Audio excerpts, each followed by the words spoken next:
Welcome to everyone. स्वागत है आप सभी लोगों का इस इम्पोर्टेंट सेशन में।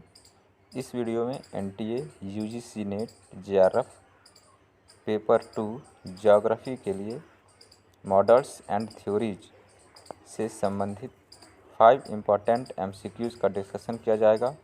यह टेस्ट नंबर 1 है। यदि आप चैनल पर पहली बार विजिट किए हैं तो चैनल को सब्सक्राइब करें, बेल आइकन को प्रेस करें ताकि आने वाले वीडियो का नोटिफिकेशन आप लोगों को मिलती रहे। तो चलिए स्टार्ट करते हैं आज का इम्पोर्टेंट सेशन। क्वेश्चन नंबर 1 है, एडवर्ड उलमैन के परिवहन पद्धति के तरीके के अनुसार निम्नलिखित में से क्या अनुपूरकता को निरूपित करता है? ऑप्शन ए है प्रदेशों में किसी उत्पाद की मांग और पूर्ति। ऑप्शन बी है प्रदेशों में उत्पाद के संचलन की लागत। ऑप्शन सी है किसी प्रदेश में उत्पाद की उपलब्धता। और ऑप्शन डी है किसी प्रदेश में उत्पाद की अनुपलब्धता। इस क्वेश्चन में बताना है कि एडवर्ड उलमैन के परिवहन पद्धति के तरीके के अनुसार अनुपूरकता को क्या निरूपित करता है। इस क्वेश्चन का सही आंसर होगा ऑप्शन ए, प्रदेशों में किसी उत्पाद की मांग और पूर्ति, डिमांड एंड सप्लाई। इस क्वेश्चन की व्याख्या देख लेते हैं।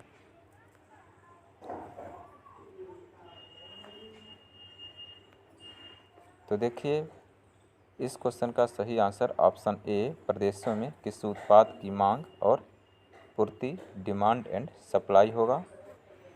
एडवर्ड उलमैन के परिवहन पद्धति के तरीके के अनुसार प्रदेशों में किसी उत्पाद की मांग और पूर्ति अनुपूरकता, कॉम्प्लीमेंटैरिटी को निरूपित करता है।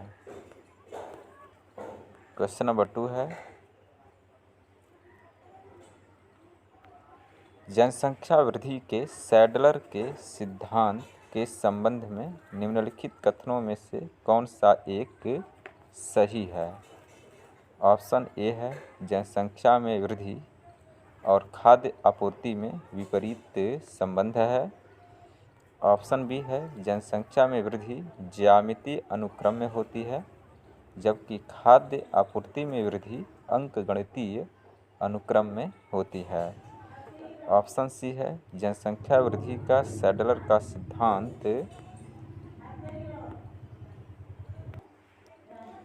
जनसंख्या वृद्धि के अधिक सिद्धांतों से जुड़ा है।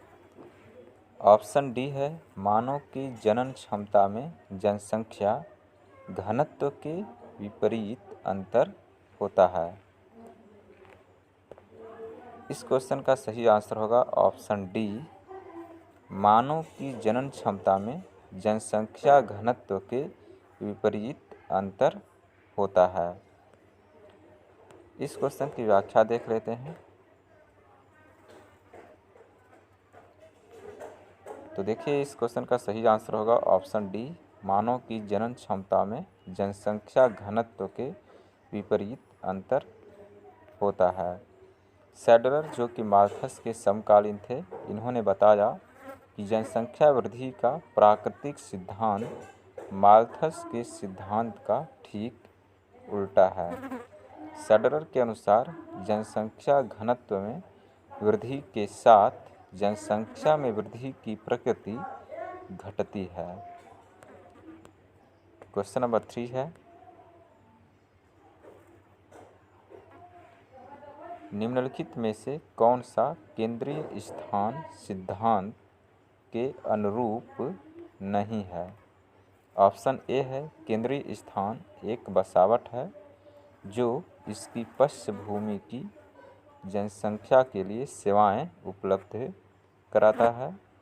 ऑप्शन बी है अनुक्रम और निडन प्रतिरूप के परिणाम स्वरूप केंद्रीय स्थानों पर अधिकतम संख्या होती है।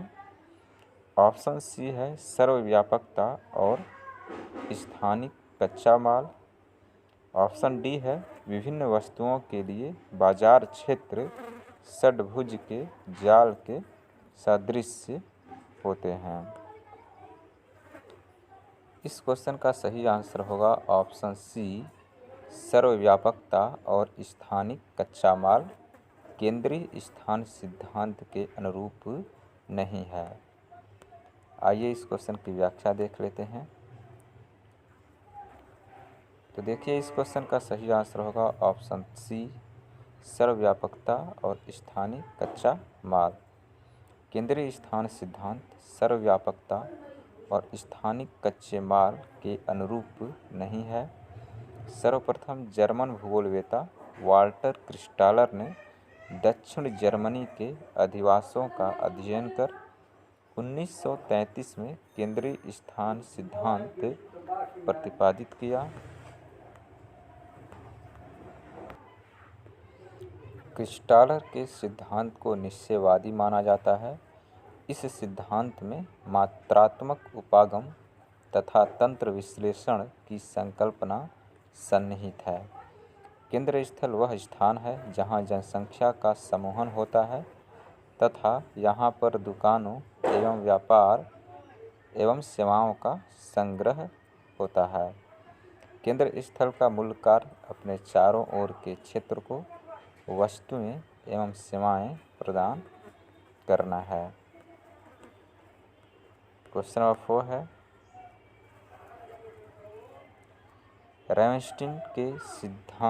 रेवंस्टीन के प्रवास सिद्धांत में निम्नलिखित में से कौन सा शामिल नहीं है?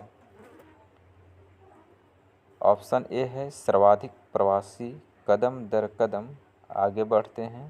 ऑप्शन बी है सर्वाधिक प्रवासी कम दूरी के लिए प्रवास करते हैं। और ऑप्शन सी है सर्वाधिक प्रवासी शहरी क्षेत्रों से ग्रामीण की ओर प्रवास करते हैं।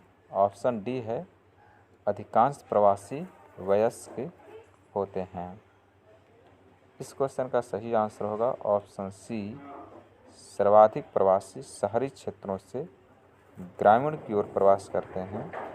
यह रेवंस्टीन के प्रवास के सिद्धांत में शामिल नहीं है।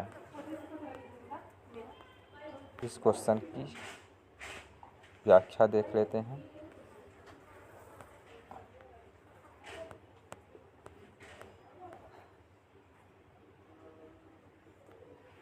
तो देखिए, इस क्वेश्चन का सही आंसर होगा ऑप्शन सी, सर्वाधिक प्रवासी शहरी क्षेत्रों से ग्रामीण की ओर प्रवास करते हैं। यह रेवंस्टीन के प्रवास सिद्धांत में शामिल नहीं है। रेवंस्टीन के प्रवास सिद्धांत में शामिल हैं सर्वाधिक प्रवासी कदम से कदम आगे बढ़ते हैं, सर्वाधिक प्रवासी कम दूरी के लिए प्रवास करते हैं और अधिकांश प्रवासी वयस्क होते हैं। क्वेश्चन नंबर 5 है और इस सेशन का लास्ट क्वेश्चन है। तो देखिए, क्वेश्चन नंबर 5 है, वेबर ने अपने न्यूनतम लागत सिद्धांत में निम्नलिखित में से किसे नहीं माना था? ऑप्शन ए है समूहन आर्थिक व्यवस्था में परिवहन और श्रम लागत बढ़ती है, श्रम असीमित रूप से उपलब्ध होता है।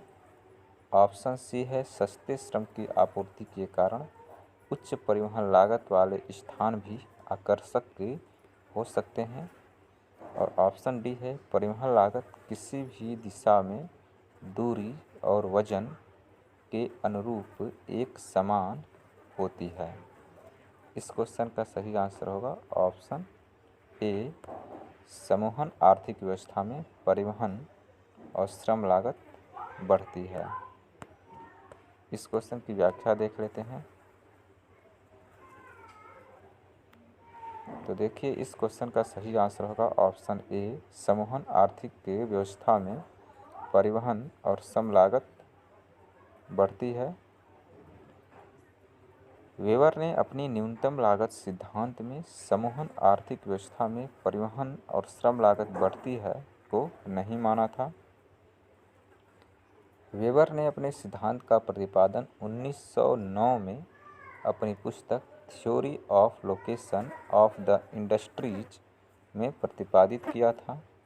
वेबर का सिद्धांत एक निश्चयवादी सिद्धांत है। तो ये थे आज के 5 इम्पॉर्टेंट MCQ। यदि आपको वीडियो अच्छा लगा तो वीडियो को लाइक करें, चैनल को सब्सक्राइब करें तथा बेल आइकन को प्रेस करें ताकि आने वाले वीडियो का नोटिफिकेशन आप लोगों को मिलती रहे। Thank you.